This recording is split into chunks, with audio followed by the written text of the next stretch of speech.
pleased to be joined by Sarah Kay, Director of Corporate Giving at Prudential Financial. Good to see you.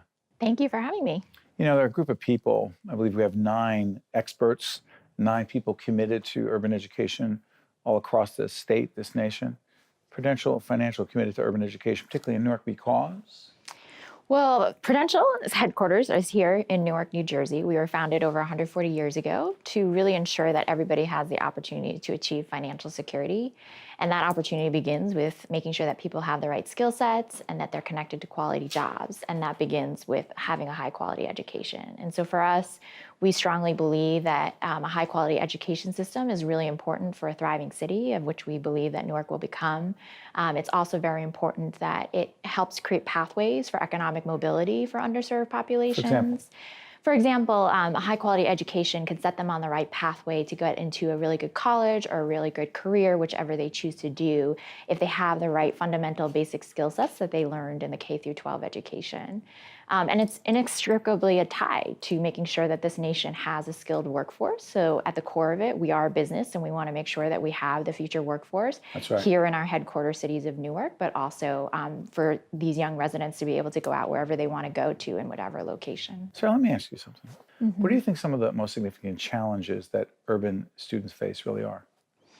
There are so many different challenges, like you mentioned, in terms of what urban students face. Here in Newark, you know, people live in different neighborhoods where their income level is very different, in addition to the types of resources and support. So even though it's so important that within the school building that there's good teachers, good principals, good curriculum, good community resources like arts education and sports, but at the same time, so much of what impacts a student is also outside of the school building. So what's happening at home, if they have food on their table, if they have safe passageways to the school building, do they have a good support network, whether it be their friends or their teachers or peers? And so there's so many different types of challenges that urban communities face because oftentimes many students are in a one-family home or they don't have their parents at home. They don't have the support system to help them with their homework. You know, I think in this day and age, especially in urban communities, we task our teachers and principals with a lot of responsibility of being the parent, the teacher, the friend, the supporter. Is it different? Excuse me for interrupting. You know, we're only a few miles away. We're taping in Newark, New Jersey. And I don't want to point out any other communities, but say it's Short Hills, a particularly wealthy suburban community.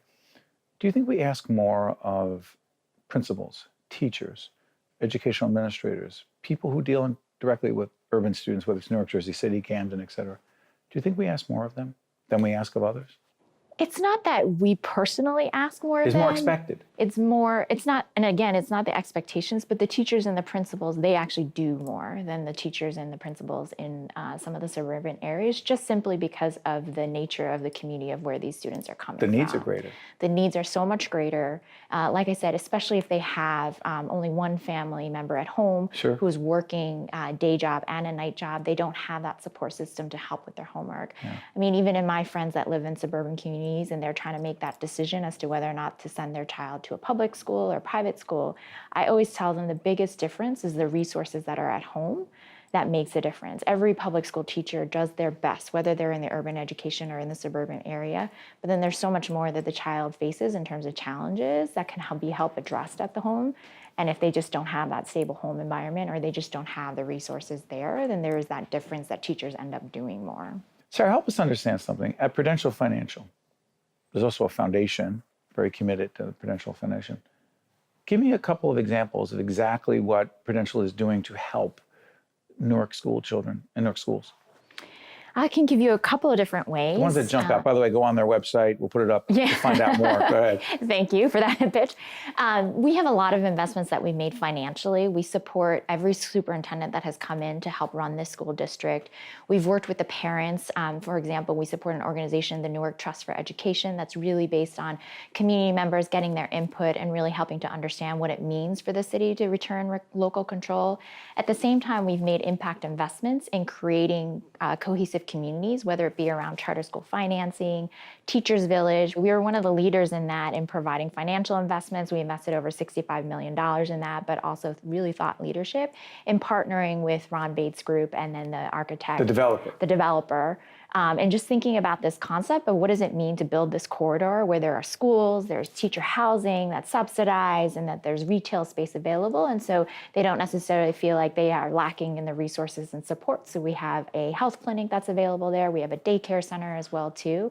And so it's really making sure that the teachers feel like they have the resources to be successful. Do you think most Americans who do not live in urban areas understand the challenges that teachers as well as students and administrators in urban areas like Newark face?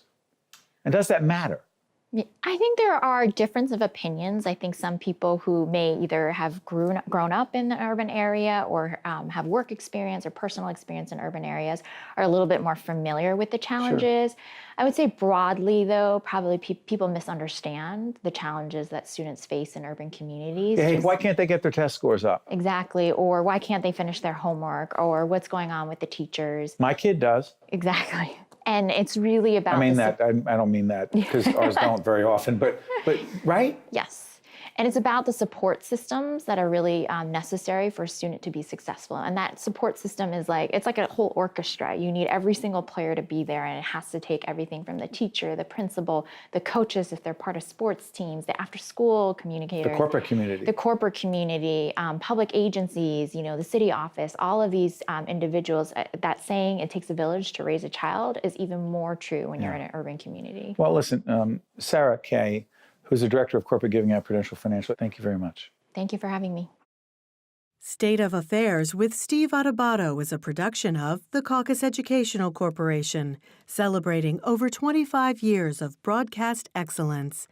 State of Affairs with Steve Adubato is brought to you from the Agnes Veris NJTV studio at 2 Gateway. Funding has been provided by New Jersey Resources, Seton Hall University, TD Bank, Hackensack Meridian Health, Verizon, the Turrell Fund, supporting Right from the Start NJ, and by NJM Insurance Group. Promotional support provided by NJ Advance Media and by the New Jersey Business and Industry Association.